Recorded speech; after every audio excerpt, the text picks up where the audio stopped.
Hi, welcome to Station House Cookery School in beautiful Dumfries and Galloway in southwest Scotland. And today I'm going to be talking to you about the different types of yeast.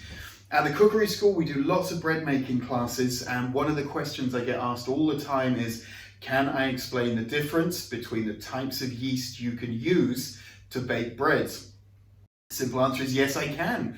So first thing, what is yeast? Well, yeast is actually from the fungus family, so it's a type of mushroom and it's everywhere in the atmosphere. So if we take this apple, for example, the skin of this apple is just alive with natural yeasts. And from the fungus family, yeast behave in exactly the same way that any other living organism does. They need food, they need the right temperature, and they need some hydration. They need something to drink. And when you give yeasts those things, they will perform exactly as any other organism and they'll start to feed. So on the skin of this apple right now, there's millions of little fungi, essentially yeast bacteria, which are feeding away. And as they feed on the natural sugars, they give off gas, essentially. And so that's what's happening on this apple right now. So how can we take advantage of what this amazing little organism does to bake our bread? Well, what we've got to do is essentially capture that yeast and be able to use it. And this is where we come on to this marvelous thing, which is a sourdough starter. This is the Station House sourdough starter, which is about a year old right now. And the way you make one of these is very, very simple. Essentially, you want equal quantities of a strong bread flour and water. So what I did here in this jar, I started off by just putting 100 grams of strong bread flour and 100 milliliters of just tap water. Here in Scotland, the tap water is fine. Depending upon where you are, if you've got a very high concentration of chlorine in your water, you might need to use a bottled water of some kind, but here tap water is absolutely fine. That's what I use. And you mix that together to create a bit of a paste, close the lid, and then come back the next day and put in another 100 grams of flour and then another 100 mils of water, mix it up, close it, leave it for another 24 hours.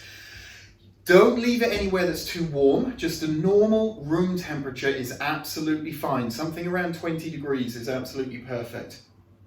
Yeast's most productive temperature is actually in the mid-20s, 25, 27 degrees. So don't put it somewhere like near a radiator. Don't let it get into direct sunlight, otherwise it will be too warm. And you keep feeding that. You repeat that process of 100 grams of flour and 100 mils of water. You keep that going for about a week. And what you'll start to notice is little bubbles coming to the surface of your starter, and it will start to smell a really pleasant, beery kind of smell. And what that means is that the yeast in the starter have been battling it out with the other bacteria. They're winning over and they are feeding on the sugars, and the byproduct of that is that they're giving off CO2. And those little bubbles that you start to see appearing at the top is carbon dioxide being given off by your yeast activity, essentially. Smells absolutely fantastic. A byproduct of this process, especially when there isn't much oxygen around, if you're in a sealed jar like this, is that they also give off alcohol. Ethanol to be precise, and it's that alcohol which gives our sourdough the slightly sour taste that just tastes so fantastic. So it's giving off two things, the CO2 and the alcohol. And then what you get is this lovely mixture which you can then use to bake your bread with. And essentially what you do is you give it a really big feed and you add in more flour and salt, and you bake your bread with that. That's a really long process, so if you want to know more about that, do have a look on the website, and I've got sourdough posts there which will give you the exact quantities and what you need to do using exactly this starter here. The other great thing about this starter is that you might be able to see there's actually a layer of alcohol which has formed on the top here. So my starter has pretty much gone dormant. I haven't used it for a week or so. And that alcohol layer forms on the top. I can keep that, and as long as it's kept in the fridge, I can keep it indefinitely. So if I don't want to bake a loaf for a couple of weeks, I just pop it in the fridge, leave it like that, and then when I'm looking to bake a loaf the day before, I'll just come back and give it another big feed of flour and water, and then start to proceed with my loaf. So that is your sourdough starter. And so essentially what we've got there is a very highly concentrated yeast which can be used to raise your bread. Now, of course, as you can see, it's a bit of a labor of love, and it really is something that needs looking after. Not very practical for commercial purposes. And so what we did was develop a form of yeast which is much easier to perform commercially, and that is this. This is the fresh yeast that you find in shops, delis, supermarkets. And if you imagine this yeast here in the starter, which has been dehydrated down to form a paste, which can then be put into a solid block, that's what we're getting here. And this is your fresh yeast. Fresh yeast will live perfectly happily in the fridge. It will also freeze very well. So if you buy it in a large block and you don't need to use so much of it at the beginning, simply portion it down into 50 grams or 100 grams or whatever you would normally use and freeze it. Now, it's an important thing about yeast is that the only thing that will kill yeast is a high temperature, not a low one. So you can keep this chilled in the fridge, you can freeze it, and it will survive quite happily, ready for you to reactivate it. However, when you're baking your bread, you will be killing your yeast. It's what's called the thermal death zone, which is around about 140 degrees C.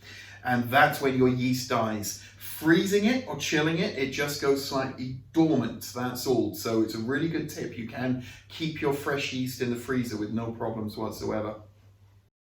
When we're using this for baking, however, what you need to do is to reactivate it in a little bit of water. You'll read lots of different things about this, but essentially if you give it some water and a little bit of time, so just in a very small bowl, crumble in your yeast and just put some lukewarm room temperature water into it, that will start to reactivate. You will also see lots of advice giving it a little bit of honey or sugar, which is the food, to help it along the way. And as it starts to bubble and go creamy and give off a beautiful, nice, beery, yeasty kind of smell, that's when you then add it into your dough mix, your flour and your water, and that is the stage that you introduce it into the flour. It's got a lovely, lovely smell, something that I just adore, and relatively easy to come across. Okay, so that is your fresh yeast. Much more practical than the sourdough starter to use, much easier to use and easier to control as well.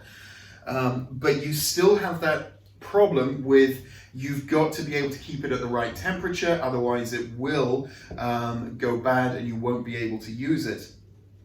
And it was actually the military who needed to feed their troops that had to come up with a way of being able to bake their bread, but in a practical way, because obviously the fresh yeast was no good to be able to send abroad and keep without fridges and freezers to feed the troops.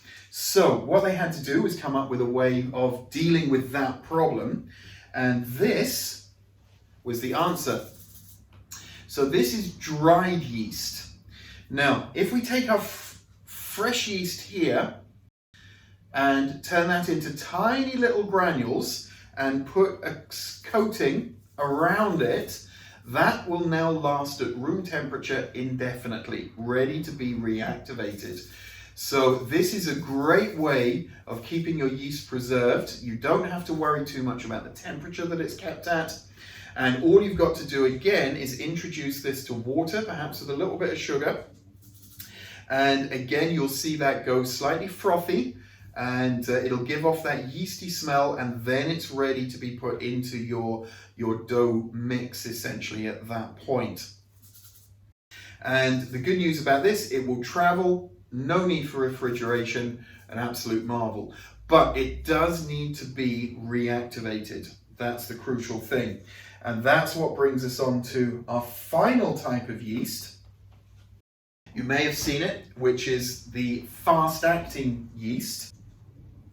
When we look at these two side by side, you'll see that the fast-acting yeast is much, much finer, very, very fine indeed, compared to the slightly coarser dry yeast. Now, when you're buying your yeast, it's really, really important to understand, have you got fast-acting or have you got just the dry yeast? Because the fast-acting can be put straight into your flour. So this can be put into your dry mix. Your flour, your yeast, your salt gets mixed together, and then you add your water straight into that. If you're using just the dry yeast, that has to be reactivated before you put it into your dough mix. So reactivate your dry yeast, whereas the fast acting can be put straight into the flour. That's the basic difference between them. Okay, so obviously I'm not actually baking bread in this session. All I'm doing is explaining the difference to you between the different types of yeast there, and I hope that's helped. But you will of course be able to see me do the other videos where I'm using the different types of yeast, and so you can see how they are practically applied. Thanks ever so much for listening. And as ever, here is my sous chef and daughter Asha with a message for you. Please hit that like button down below if you enjoyed this video, and if you're new to the channel, please subscribe and hit that little bell to turn on notifications. Keep baking. See you soon.